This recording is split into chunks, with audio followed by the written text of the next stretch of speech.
Y los sueldos de pobreza. Sí, bueno, Los sueldos de pobreza. Mirá, tenemos un informe a propósito de esto. Agobio, inflación que no para y sueldos que no alcanzan. Esta es la voz de la calle. ¿Trabajás? Sí, ¿Cuál es tu trabajo? gráfico, ¿Y cuánto ganas por mes? 100.000 pesos. ¿Qué porcentaje te aumentaron a vos en el año de sueldo? Y un 30. ¿Con tu sueldo qué día del mes llegás? Y calculá que entre el 15 y el 20 ya no tengo más. ¿Cuánto pensás que debería ser un sueldo digno en Argentina hoy? Y alrededor de 200.000 pesos. ¿Hace cuánto que no podés ahorrar? No, bueno, no me acuerdo. Soy docente de nivel secundario. ¿Y cuánto ganas por mes? Y más de 100, ¿Entre 100 y cuánto? entre 100 y 200, pero estoy todo el día en la escuela. ¿Y te alcanza para vivir o no? No sé qué decirte, porque la verdad que está todo muy feo y nada, hacemos lo que podemos los docentes. ¿Ahorrar pasó de moda? No, ahorrar no se puede más. ¿Hace cuánto más o menos? Y hace como, después de la pandemia, menos. ¿Cuánto debería ser un salario más o menos digno hoy? Para nosotros, Para o cualquiera para que trabaje. empleado público, 250.000 a 300.000. Este año, ¿cuánto viene aumentando tu sueldo? Nada, no te puedo decir, o sea, no sé, de 135 pasó a 150.000 pesos. ¿Y qué haces con eso? ¿En qué trabajas? Soy arquitecta. ¿Y cuánto ganas por mes? Ahora estoy en part-time, 60.000 pesos mensuales. ¿Y cómo haces para llegar a fin de mes con 60.000 pesos? Y bueno, tengo que hacer otros trabajos por fuera. Entre tu salario part-time como arquitecta, donde ganas 60.000 pesos, y otras changas que conseguís, ¿cuánto llegás a juntar por mes? Aproximadamente 80.000 pesos. ¿Podés ahorrar? No, ¿Hace cuánto no podés ahorrar? desde el año pasado. ¿Cuánto pensás que debería ser un salario para llegar con más o menos dignidad a fin de mes? Tendría que ser más de 150.000 mensual. Creo que hasta más, 200.000 tendría que ser un salario digno, digamos. Muy lejos de la mayoría. Sí, muy lejos. ¿De qué trabaja? Trabajo para una administración. ¿Qué tareas hace? Soy coordinador de edificios de la propiedad horizontal. ¿Y cuánto gana por mes? 80. ¿A qué día del mes llega con ese sueldo? A mediados. ¿A mitad de mes? Sí, a mediados. ¿Ya no llegar a fin de mes? A veces sí, a veces no. Depende. ¿Y hace cuánto usted que no puede ahorrar? Desde hace 3 años atrás me ha costado ahorrar. ¿Tenés la suerte de trabajar? Trabajo en el Congreso de la Nación. El martes pasado asumí como jefe de gabinete de asesores de Juan Marino. ¿Y cuánto ganas por mes? Hay diferentes categorías de sueldo. Cuando empieza efectivamente a cobrar, la mía es la A3, que el bruto ronda los 300.000 pesos. ¿Cuánto necesitarías ganar vos para poder sobrevivir? Y la realidad es que está para poder vivir y poder sostenerse, está entre más o menos 80.000 y 100.000 pesos para poder estar relativamente bien. Sin alquilar. Sin alquilar o con un alquiler muy barato. Sí. En realidad sería bastante más. ¿Podés ahorrar? Hasta el momento no, con este nuevo sueldo quizás algo efectivamente pueda ahorrar, así que en esta nueva situación sí, pero no es la realidad de la enorme mayoría de los trabajadores de Argentina. Señor, ¿de qué trabaja? Soy docente. ¿Cuánto gana? ¿Vos? Estoy alrededor de los 120.000 pesos, con lo cual, digamos, estoy al borde de la canasta básica y soy un docente universitario. ¿Puede ahorrar? No. ¿Sabe cuánto va a ser la inflación? Bueno, si sigue como dicen todas las consultoras y lo que estamos viviendo los trabajadores día a día, va a superar el 90%, con lo cual, reapertura de paritaria ya. ¿Y cuánto ganó usted de incremento este año de sueldo? No, bueno, el incremento que hubo en la paritaria docente de la provincia de Buenos Aires, por ejemplo, fue del 60 y pico por ciento, con lo cual está muy lejos. 30 puntos abajo. Y en docentes universitarios menos, porque se paró en el 47% aproximadamente, con la negativa del gobierno de establecer fondos para que se puedan desenvolver un reclamo tan elemental como el que estamos diciendo. ¿Hace cuánto siente que viene perdiendo el sueldo? Ah, bueno. No es un sentimiento, es una realidad y es en forma permanente. Con dinero compraría un viaje al Congo pa' mi suegra, el tapizado del Torino y los postizos de la abuela. El dinero no es todo, pero como ayuda. El dinero no es todo. bien? Bueno, el señor ayuda. La idea es sí, ¿no? El dinero no es todo, dicen, pero ¿cómo ayuda? Pero, digamos, hoy con una inflación de la cual... ¿Por cuánto estará rondando, calculan ustedes, Arroyo, este año? No, bueno, todo indica que va a estar arriba del 70 seguro, hay que ver qué medidas se toman. Julio fue un mes muy malo, será 7-8%. ¿Arriba del 70, calculan ustedes? Yo entiendo que estábamos en cerca del 60 y julio fue realmente muy complicado. Lo que planteó Massa básicamente que julio y agosto iban a ser meses complicados y después iba a empezar a mejorar. Lo que yo veo es que la gente, como no le alcanza, que es lo que está diciendo la mayoría, se endeuda. Y por eso arranca el mes de menos días, arranca el mes debiendo plata y tapando agujero con agujero. Y por eso le sobran tantos días al mes. Y para mí hay que seguir el endeudamiento de la familia. En los conflictos que hubo en América Latina, en el caso de Chile, por ejemplo, el conflicto fue por el endeudamiento, por mucha gente que debía plata. Chile tiene una situación particular porque mucha gente se endeuda para estudiar, que no es el caso argentino, pero claramente para mí es precio de los alimentos y endeudamiento de la familia. Acá se endeuda para vivir.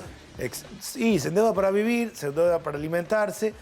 Cuando el sistema, el que tiene tarjeta paga el mínimo, patea para adelante. Cuando se le trabó, va a la financiera de esquina. Cuando no, va a tal lado, después termina en cualquier lado y cualquier lado es al 200% de interés anual. Entonces, para mí el fenómeno es el sobreendeudamiento, esto que va tapando. Nosotros necesitamos recuperar ingresos, claramente, y esa es la tarea. Y tenemos que lograr lo básico. El que tiene trabajo no puede ser pobre. El que tiene trabajo formal no puede ser pobre. Tiene que estar por arriba de la línea de pobreza, que es 105.000 pesos antes de la inflación de julio. Mínimo. Claro, que es sin alquiler y antes de esta última corrida y todo lo que pasó este último tiempo. Está Matías Maito con nosotros. Gracias por venir, Matías. Matías es investigador, director del CETID. Voy a decirlo todo porque es bastante largo y por eso lo voy a leer. Director del Centro de Capacitación y Estudios sobre Trabajo y Desarrollo de la Escuela IDAES de la Universidad de San Martín. ¿Lo dije bien? Perfectamente. Perfecto, bien. Bueno, todo tuyo para explicar el fenómeno de justamente inflación, más sueldos bajos, más pobreza, más productividad o no. ¿Cómo lo podemos explicar todo esto? Bueno, Daniel algo adelantaba. La verdad que la situación del mercado de trabajo es una situación muy delicada. Tenemos un mercado de trabajo partido al medio. Uno a grandes rasgos podría decir que 1 de cada 2 trabajadores en nuestro país tiene problemas de empleo. Ya sea o porque está desocupado o porque está inserto en ocupaciones precarias o inestables. Es decir, o porque le pagan, como se dice, en negro, sus salarios no están regulados por paritarias, no tiene vacaciones, no tiene obra social. Es decir, hay un mercado de trabajo fragmentado en 2 e incluso aquellos trabajadores más protegidos, que son los trabajadores formales del sector privado, cuyos contratos están regidos por todas las de la ley, cuyos salarios están regulados por las paritarias, ahí también hay un nudo problemático, porque ahí también esos trabajadores han atravesado una pérdida del salario, una pérdida del poder adquisitivo del 20% entre 2018 y 2019 que no han recuperado. Y además estamos hablando en un día como el de hoy, un día muy especial.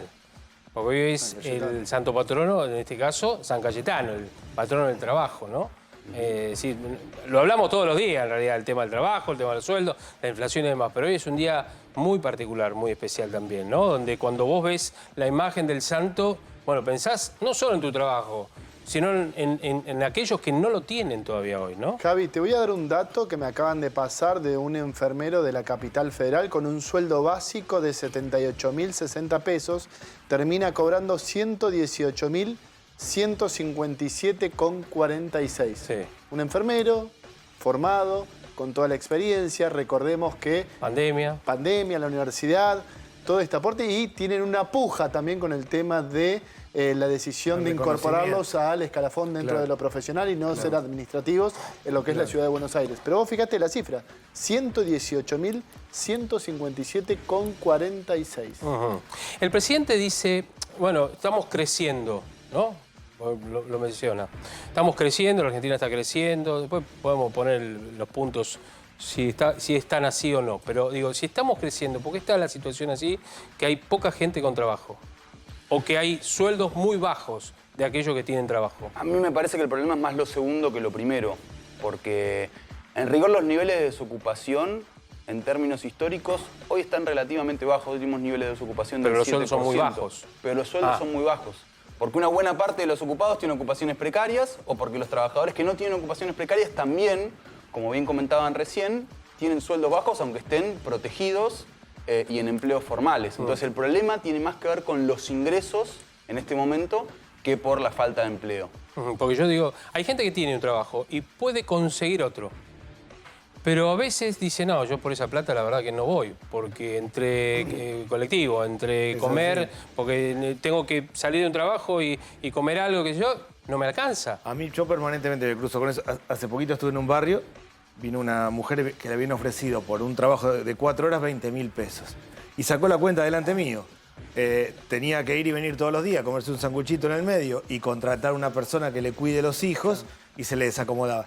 Los que la tienen más complicadas en el trabajo son las mujeres, además.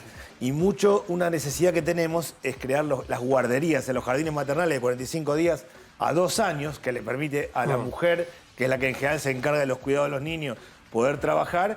Y además tenemos que mejorar los ingresos. Realmente el gran desafío acá es mejorar los ingresos. Yo creo que hay una relación entre mal trabajo y violencia cotidiana. Cuando uno tiene trabajo, se para derecho, anda bien. Cuando uno tiene trabajo, está mordiendo los dientes, está enojado, se cruza con alguien y se pelea.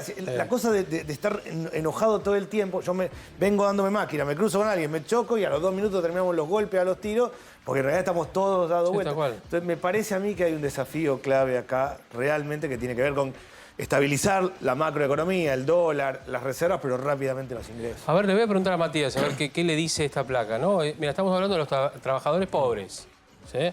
Una gran mayoría en la Argentina, con los pobres que ya tenemos, ¿no? En porcentaje de la población ocupada de más de 18 años.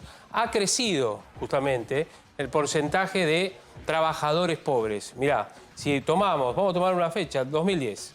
Vamos a tomar, mirá, 17,6.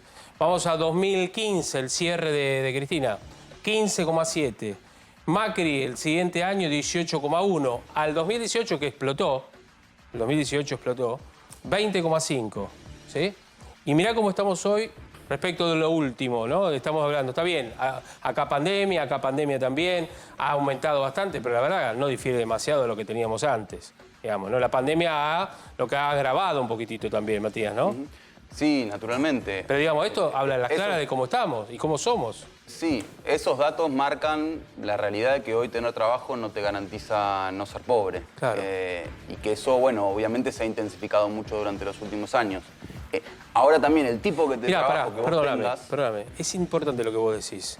Hoy tener trabajo no te garantiza no ser pobre. Antes, tener trabajo te garantizaba que tal vez no ibas a ser rico, pero ibas a salir de la pobreza. Que eras seguro que podías estar por encima del nivel de una clase media. ¿O no, Daniel? Absolutamente. Estamos hablando de no muchos años tampoco. No, hasta hace poco tiempo. En realidad, claramente, en la Argentina la idea era estudiar y trabajar. El que estudiaba y trabajaba, levantaba y salía. Y ese era el objetivo de todos. Y un papá o una mamá le decían estudiar, ponete la pila, estudiar. La movilidad social era estudiar y trabajar. Sí. Hoy, el problema de lo que está diciendo Matías, que mucha gente que aún trabajando no le alcanza, es que desincentiva a otro que dice, la verdad, ¿qué sentido tiene esto de que termina la secundaria, todo, si está tan difícil? Pero hay que insistir, hay que estudiar y trabajar. Pero lo que yo digo es, hoy trabajás y seguís siendo pobre. Absolutamente. Es una realidad. Hoy trabajás y seguís siendo pobre. Necesitas 2, 3 trabajos como para más o menos pelear la olla. ¿Sí? Y hablando de aquellos que incluso tienen que alquilar, que son la gran mayoría. Pero, Javi, la mayoría de nosotros necesitamos 2 o 3 trabajos por supuesto, para poder estar más o menos tranquilos. Y tenemos, a ver, una vida dentro de todo tranquila, ¿sí? Sin mayores necesidades. Pero según lo que decía Claudio Lozano, no sé si coincidís, Daniel, en el último censo del INDEC, que se va a conocer dentro de poco, la línea de pobreza va a llegar a los 40 puntos. Bueno, es que estaba en 37 antes de todos estos aumentos de alimentos. Y hoy hay un fenómeno de desocupación y sobreocupación también. O sea, hay gente que busca trabajo y no consigue. Y también de gente que va sumando 2, 3 trabajos. El que está en el tema de seguridad, por ejemplo, que además el fin de semana hace una cosa u otra. Los adicionales. Las personas que están en todo lo que tiene que ver con trabajo doméstico. Hay un sobreempleo permanente. Pero sí, está claro, si aumentan los alimentos, aumenta la pobreza en Argentina. Por eso, acá hay que estabilizar un conjunto de alimentos de la canasta básica. No, y además los ingresos de los que no están protegidos van siempre mucho más atrás.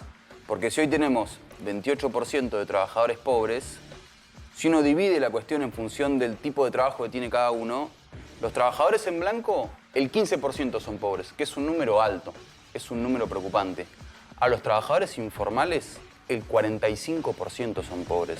Es decir, los trabajadores que cobran en negro su salario, casi 1 de cada 2 son pobres. Entonces, la calidad del empleo es un determinante muy, muy importante de la pobreza. Y además no aportan. Ese trabajo en negro empobrece a otros. No tiene la culpa que trabaja porque lo necesita, sino aquel que contrata en negro. Digo, para que se entienda también que es todo una especie de cadena, ¿no? Complica el sistema jubilatorio a futuro, claramente. Sí. Pero también existe el tema de que, por ejemplo, aquel que emplea a alguien en negro es el pintor que tiene, a ver, su combi que va con las 4 latas de pintura y contrata a los chicos para que lo ayuden a pintar. Ese también es trabajo en negro, pero es absolutamente necesario. Y ese pobre hombre tampoco puede hacer los aportes porque termina quedándose también por debajo de la línea de pobreza y están todos manejándose de esa manera. No sé cuáles serán las cifras, pero yo veo mucho de ese tipo de trabajo en negro, por así decirlo, pero es porque en la Argentina hay 6 millones de cuentapropistas, gente que trabaja por su propia cuenta. La mayoría son gasistas, plomeros, carpinteros, gente que hace changa, que la lleva como puede, que cuando anda con un poquito de laburo busca a alguien que lo ayude para acompañarlo, hace lo que puede y de la manera que puede. Daniel, pero por ejemplo, el que tiene una pequeña pyme con 3, 4 empleados y piensa, por ejemplo, en o aumentarle el sueldo o tomar más empleados. Sí. O sea, ¿qué paquete de medidas se está pensando para que esa persona o emplee más gente o le mejore el sueldo a lo que ya tiene? Hay una medida que está ahora en el Congreso y que yo creo es positiva, pero es una parte nada más, que es el monotributo productivo. La posibilidad de ser monotributista para la persona que arranca, tiene factura, puede producir y vender y está exento de pago durante 24 meses. Le da aire para tener factura y poder producir. Lo otro que yo creo que no es lo mismo una gran empresa que una pyme o un profesional que contrata una persona o dos, o alguien que tiene alguien que hace Durlock y que tiene un ayudante. Ahí sí yo creo que hay que generar mecanismos para que quien tome, una persona que tiene un plan social o un joven, una joven como primer empleo, tiene que tener una deducción impositiva. Yo presento un proyecto de empleo joven ahora, que básicamente es los jóvenes que son empleados, tiene quien los contrata una deducción impositiva. Le conviene tomar jóvenes. Si no tienen planes, digamos. Jóvenes sin planes. Jóvenes con planes o sin planes. Jóvenes directamente. Y no solo primer empleo. Jóvenes entendemos hasta 30 años, básicamente. ¿Qué es? Nosotros tenemos 22% de desocupación en las jóvenes en Argentina. El problema serio es entrar en el primer empleo. Y mucha gente, yo recorro permanentemente, de 30 y pico de años, que su historia laboral es de informalidad, es decir, nunca ha tenido un trabajo formal. Con lo cual hay que incentivar para mí al que tiene un plan social, que tome un trabajo en blanco, se siga en el plan 12 meses, o sea, hacer un puente, una cosa y la otra, y con los jóvenes. Y no es lo mismo un profesional, una pyme que va a contratar, o un carpintero, o alguien que hace Durlock, que una gran empresa. Ahí tenemos que cambiar el sistema. Sí, además la costumbre de que, el plan dejémoslo, aunque trabajen y demás. La idea es eso, incentivar el trabajo y no al revés. Trabajo. Enseñarle a pescar y no darle pescado servido. No, es que acá hay que dar pescado, enseñar a pescar y garantizar que haya peces en la laguna. Sí. También es un tema de crédito. Gran parte de la gente que trabaja por su propia cuenta le faltan máquinas, herramientas. Es un carpintero que no tiene una sierra circular y no puede hacer mueble a medida, entonces siempre labura medio en lo que puede. Yo presento un proyecto de ley de crédito no bancario a tasa del 3% anual para que acceda a la sierra circular. Créditos blandos sería. Créditos blandos al 3% solo para máquinas y herramientas. Bueno, eso. Es decir, que se pague la caña. Una vez que le enseñás, pescó, tuvo algo, decís, bueno, ahora, tomá, esta es la caña, pero tenés que pagarla en cuotas. Y tenés máquina y herramientas. Y el bote, y la red, y así avanzar. ¿Qué es lo que pasa en otros países? Mira, un amigo mío que es mecánico, Vicente se llama, me dice, hay que saber cuándo y cuánto aportaron, porque la pirámide está al revés, ¿no? Del tema de aportes y demás, Matías. Perdóname, ¿en qué sentido? En el sentido de los aportes. Los que aportan y los que no aportan. Los que aportan, los que no aportan. Se debe referir a la persona que aportó muy poco. Claro. Y por lo que hablábamos del salario, de los sueldos en negro, digamos, ¿no? Bueno, claro.